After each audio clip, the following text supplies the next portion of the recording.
Sonny, don't go away, I'm here all alone. Your daddy's a sailor, he never comes home. Nights are so long and silence goes on. I'm feeling so tired, I'm not all that strong. Roll up, step right this way, folks. It's the wackiest show on earth. It's the Canberra Clown Show. And this week, the travelling circus pitched its big top in Brisbane. And what an opening act. Yes, it's Mandrake Murray Watt's Time Machine, in which Murray the Clown goes back into the past and rewrites history. I'd also like to start by acknowledging the traditional owners of the land that we're gathering on today, our first farmers, and pay my respects to elders past, present and emerging. Yes, that's right. According to Murray Watt a Clown, pre-settlement Australian Aborigines were farmers. Here's one of the original depictions of Indigenous hoeing methods found in a cave in the Kimberley and in support of his claim. Oops, sorry, my mistake. That's actually an Impressionist painting of farmers in England around the same time. Easy mistake to make, eh? But that was just the warm-up act for this week's funniest travelling circus act, namely the Green Hydrogen Clown Show, starring Bobo Bowen and Twiggy Forrest. In this latest circus act, Twiggy pops Bobo and Albozo into his very own comical green hydrogen cannon and blows their reputations and credibility to smithereens. Green hydrogen, the purest source of energy in the world, and one that could replace up to 3/4 of global emissions. Our green hydrogen future is fundamental to that clean energy future. The green hydrogen sector has an enormous potential in this country. Yes, then Twiggy, who's a very, very mischievous clown, got Albozo to keep repeating his lines about green hydrogen over and over again. The Kurri Kurri plant can stay open, run by gas, but with 30% green hydrogen from the beginning, but working up to being powered by green hydrogen in the future. Of course it is. Even Jimbo joined in on the clown act. This budget invests in our renewable energy superpower ambitions, including $13.7 billion in production tax incentives for green hydrogen and processed critical minerals. And so did Twiggy too. Queensland leads Australia where Queensland leads the world in really exciting, sustainable green industries.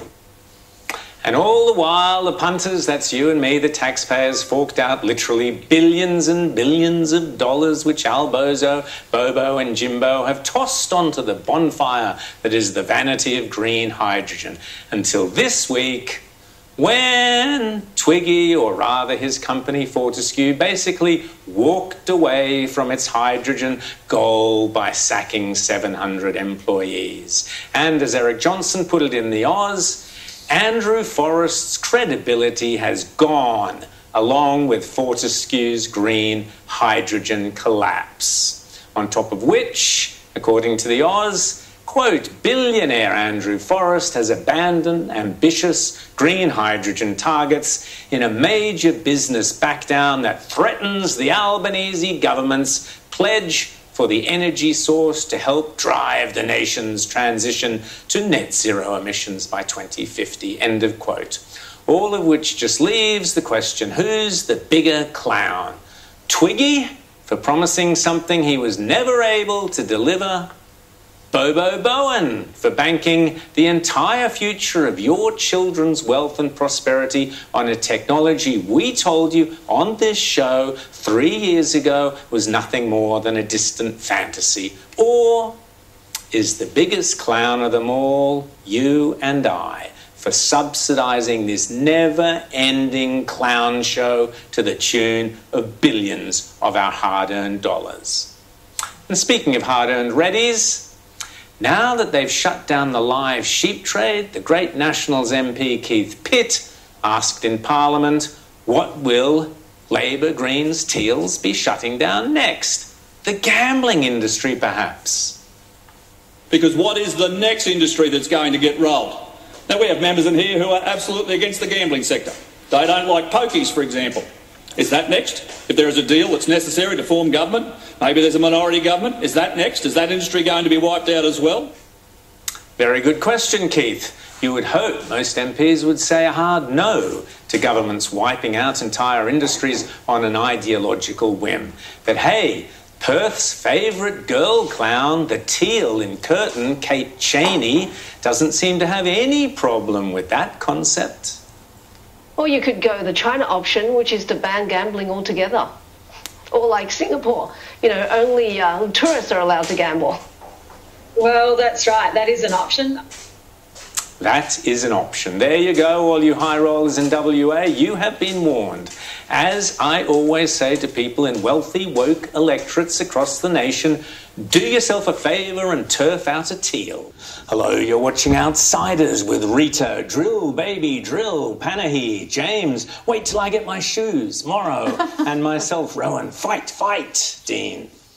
This show, as many of you know, owes its entire existence to Donald J. Trump. This show was born on the night of November 9th, 2016, hours after the election of Donald Trump. That Outsiders, thanks to you, is more often than not the top-rating show on Sky News Australia, may or may not be related to that fact. And indeed, after the last election, when every single other mainstream political commentator in this country was telling you that Trump was finished, that he was a failure, that he should get out of the way, that he was destroying the Republicans, that he was a narcissist and a criminal, that he was yesterday's man, I alone informed you here on this show, in this chair, that Donald Trump would return to the White House. During Donald Trump's first term, we told you that the Russian collusion story that everyone else was obsessed with was garbage. We told you that from day one. In the run-up to the 2020 election, as he hid in his basement, Rita, James and I told you categorically and repeatedly that Joe Biden was unfit for office. In the run-up to the 2020 election, we told you unequivocally that the Hunter Biden laptop story was true in all its gory details. After the 2020 election, I gave you all my reasons for believing that the election result was democratically unsound, to put it mildly, and anybody telling you otherwise was pulling the wool over your eyes. I told you in 2021, when everyone else was obsessing over the contrived debacle that was January 6th, that Donald Trump would return to the White House.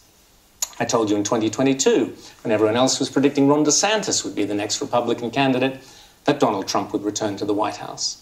I told you in 2023, when many were pointing to Nikki Haley as the sensible Conservative choice, that Donald Trump would return to the White House.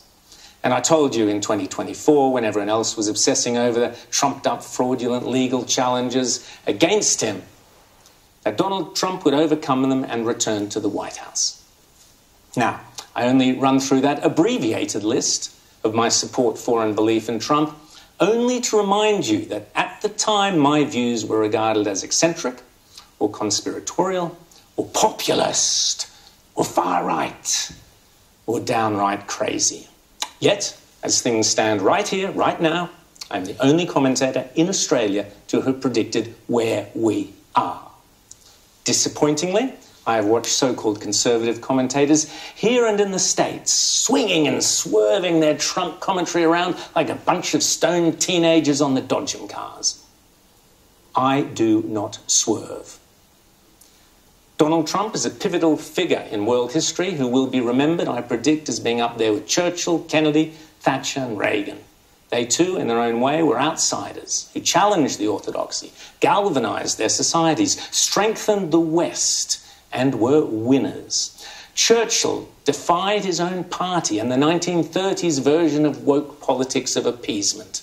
Sheer bulldog strength and determination saved Western enlightenment and democracy from the terrifying threat of totalitarianism and sinister state control. In defeating Hitler, Churchill restored pride and ambition, and yes, greatness to Great Britain, as well as to America and to the Western Alliance, ourselves included. John F. Kennedy literally stared down the threat of Soviet communism, communist expansionism, and a nuclear war, gave inspiration, hope, and leadership to an entire generation of post-war Americans, and helped win the civil rights war that America so desperately needed to win.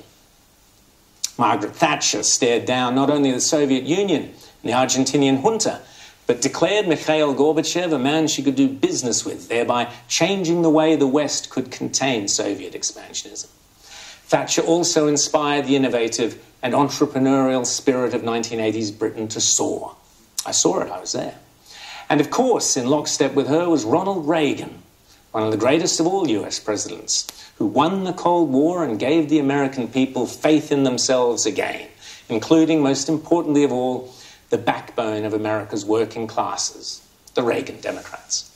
All four of those leaders projected self-confidence, strength, love of country, belief in the supremacy of the Western democratic ideal, and an unswerving faith in the people.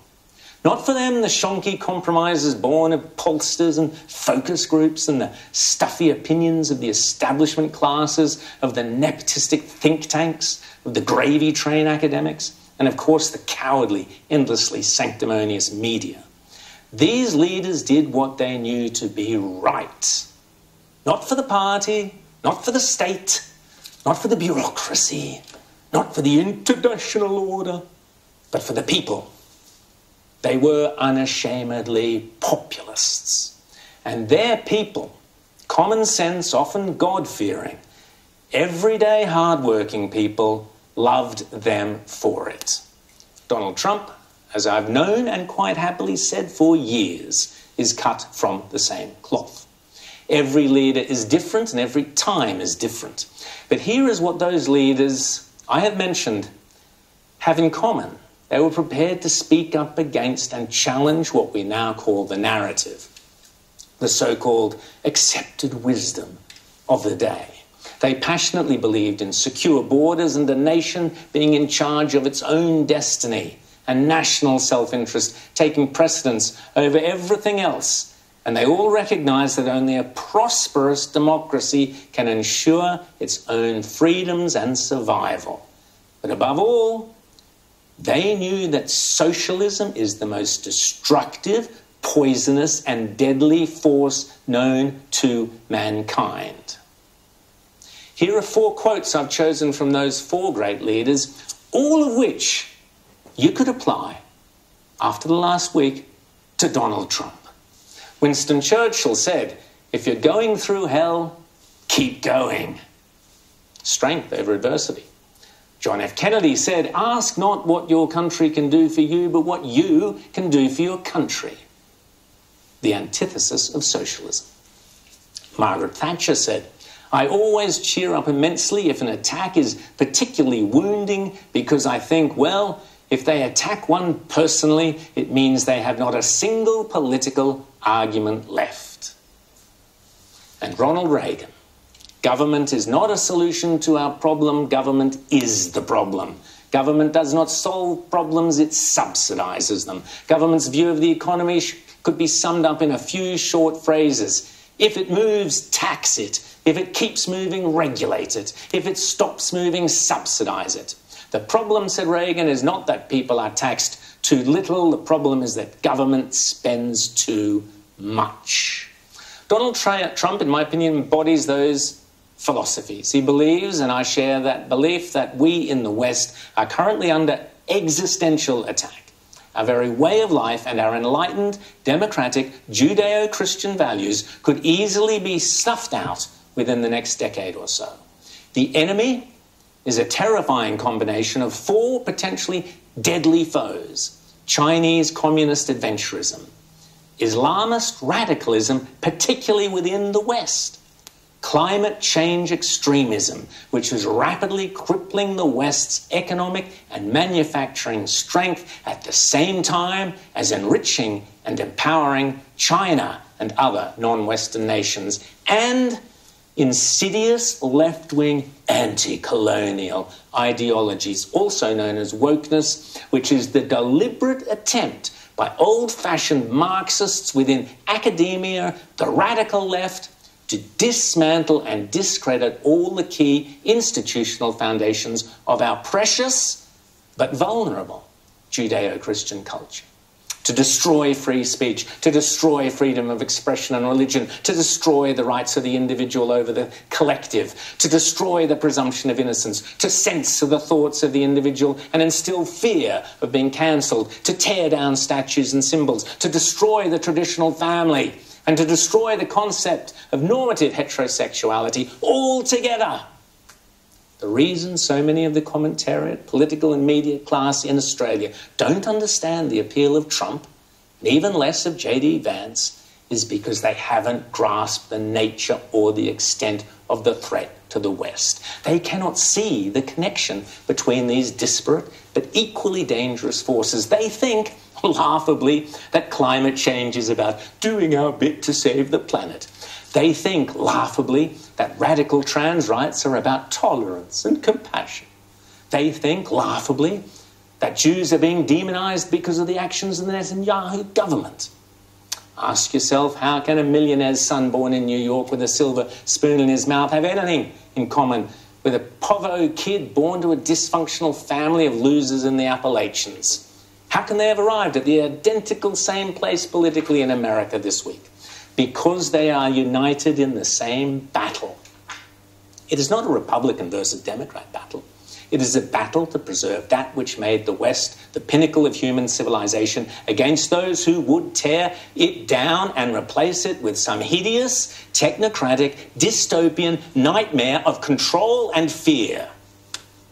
Every time, you may remember over the last 2 years that I have mentioned Trump, I have maintained he will be the next president unless something happens. I never dared mention the A word, but I've always feared Trump would be assassinated.